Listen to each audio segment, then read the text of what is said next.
जाजपुर जिला धर्मशाला गोखनेश्वर मंदिर में यशस्वी प्रधानमंत्री नरेंद्र मोदी तृतीय थर प्रधानमंत्री आसन में बसवाई जाजपुर जिलार धर्मशाला निर्वाचन मंडलीर बहु लोक गोखनेश्वर पीठ में पहुंची यज्ञ मंडप को महिला माने कलश शोभायात्रा आनी मंडप में स्थापना करते।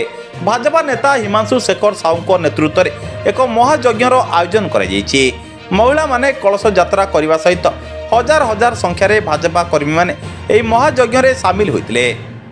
ब्यूरो रिपोर्ट सूर्यास्त न्यूज। मो ना प्रियंका राय।